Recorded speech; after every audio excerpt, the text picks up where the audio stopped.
ह्या बेसन ऑमलेटमध्ये protein fibre भरपूर प्रमाणात आहे। तसेच हाडामधील जर कॅल्शियम कमी असेल तर हे उत्तम आहे। उठता बसता जर तुमच्या हाडामधून कटकट आवाज येत असेल तर हे ऑमलेट रोज एक खाल्ल्याने कमी होतो। हेल्दी आणि पौष्टिक नाश्ता म्हणून तुम्ही हे ऑमलेट खाऊ शकता। नमस्कार, स्वागत आहे आपल्या चॅनलवरती। आता श्रावण महिना सुरू झालेला आहे तर नॉनव्हेज खायचं बंद झालेलं आहे। अंडे, मटण, चिकन खात नाहीत आपण। त्यावेळेस अंडा ऑमलेटची जर इच्छा झाली तर हे ऑमलेट उत्तम पर्याय आहे। आज आपल्याला बेसनाचं ऑमलेट करायचं आहे। त्याच्यासाठी साहित्य घेतले, 1 वाटी बेसन पीठ घेतले, हिरवी मिरची कट करून घेतली, कांदा कट करून घेतलाय, टोमॅटो कट करून घेतले, कोथिंबीर कट करून घेतली। मसाल्यामध्ये जिरे धन्याची पूड घेतली, हळद घेतली, चवीनुसार मीठ आणि हा खायचा सोडा घेतलाय। खायचा सोडा टाकल्यामुळं आपलं जे ऑमलेट आहे ते स्पंजी असं होतं, फुलतं। पीठ भिजविण्यासाठी पाणी घेतले आपण। सगळ्यात अगोदर एक भांडं घ्यायचं, त्यामध्ये हे घेतलेलं बेसन पीठ टाकून घ्यायचं आपल्याला। हे मीठ, हळद आणि धने जिऱ्याची पूड टाकलेलं सगळं साहित्य मिक्स करून घ्यायचंय, कोरडं आहे तोपर्यंत। आता ह्या मिश्रणामध्ये अर्धी वाटी पाणी टाकून घ्यायले आणि छान मिक्स करून घ्यायचं, असं फिरवून। हाताने मिक्स केलं तरी चालतंय। अगोदर अर्धी वाटी टाकली, आता राहिलेली अर्धी वाटी टाकले। परत मी अर्धी वाटी पाणी घेते। हे पीठ आपल्याला मऊ करायचे, अशी त्याची धार चालावा असं। तर पाण्याचा अंदाज असं वरवर टाकीत राहायचं, एकदम पाणी टाकायचं नाहीये। 1 वाटी बेसन पिठाला मी 1.5 वाटी पाणी टाकलेलं आहे। छान असं पीठ मिक्स केले, एकाच दिशेने फिरवून घेतले। पीठ आपल्याला अशा पद्धतीने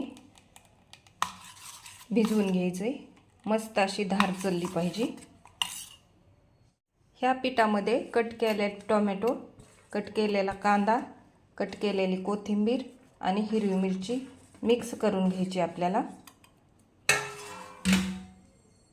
ऑमलेटचं बेसन पीठ आपलं भिजवून झाले, त्यामध्ये घेतलेल्या सगळ्या जिन्नस मिक्स करून झाल्यात। खायचा सोडा आपण आता मिक्स केलेला नाही। हे बेसन पीठ आपल्याला खूप वेळ भिजू द्यायची गरज नाही, आपल्याला लगेच ऑमलेट करून घ्यायचे। आता गॅस सुरू करून गॅसवरती तवा गरम करायला ठेवलाय। आता ह्या टायमाला आपल्याला खायचा सोडा टाकून घेतलाय, मिक्स करून घ्यायचा। खायचा सोडा टाकून जास्त वेळ हे पीठ असंच ठेवायचं नाही, एकाच दिशेने छान मिक्स करून घ्यायचं चांगलं 2-3 मिनिटं। तवा पण व्यवस्थित गरम झालाय। आता तेल टाकून घ्यायचंय, तेल थोडं जास्त टाकायचं, त्यामुळं ऑमलेट छान चवदार लागतं। हे ऑमलेट खाल्ल्यामुळं हाडाचे त्रास पण बरेचसे कमी होतात। तर आपलं तेल छान तापलेलं आहे। तयार केलेलं ऑमलेटचं पीठ आपल्याला टाकून घ्यायचंय,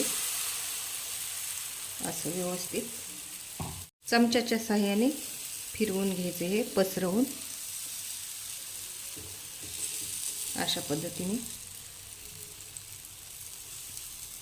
व्यवस्थित ऑमलेट पसरून झाले। आता त्यावरती एक ताट झाकून ठेवायचे 5 मिनिटं आणि गॅस कमी करून घ्यायचा आहे। 5 मिनिटांनी झाकण काढून घ्यायचं। तर हे बघा छान फुललंय। उलटण्याच्या सहाय्याने पलटतंय का कसं पाहायचं, जर पलटत असलं तर त्याचं बूड छान भाजलंय असं लक्षात येतं। हे ऑमलेट जर खालून भाजलेलं नसलं तर साईडने हे पहा असं तेल टाकून घ्यायचं। आपली अर्धी साईड छान भाजली, अर्धी साईड आहे ती पलटाय थोडं चिकटून बसली, तर तेल टाकून असं गॅस फुल करून थोडं 1 मिनिटभर भाजून घ्यायचं। आता व्यवस्थित असं हलक्या हाताने पलटून घ्यायचं। हे पहा असं छान खरपूस भाजलंय. थोडंसं साईडने तेल सोडून घ्यायचं असं, आणि असं तेल आहे ते तवा फिरवत राहायचं, म्हणजे तेल छान पसरल्या जातं व ह्या ऑमलेटला लागतं. मीडियम गॅसवर 5 मिनिटं आपण हे ऑमलेट भाजून घेतले. आता परत पलटून घ्यायले. हे बघा छान असं भाजलेलं आहे आणि एका ताटामध्ये काढून घेते. आता हे पहा असं काढून घ्यायचं ताटामध्ये. आता राहिलेले सगळे ऑमलेट आहेत ती मी असेच करून घेणार आहे. तयार झालेत आपले बेसन पिठाचे ऑमलेट. तर 1 वाटी पिठापासून माझे हे 3 झाले, 1 छोटं आणि 2 मोठाले. पहिलं तरी ऑमलेट आपलं थोडंसं तुटलं. हे पहा, हे तर असं अजिबात तुटलं नाही, काही नाही. ह्या श्रावण महिन्यात जर अंडा ऑमलेट खायची इच्छा झाली तर हे ऑमलेट छान आहे. नक्की ट्राय करा. व्हिडिओ आवडल्यास लाईक करा, शेअर करा, सबस्क्राईब करा, कमेंट करायला विसरू नका आणि बेल वाजवा. थँक्यू.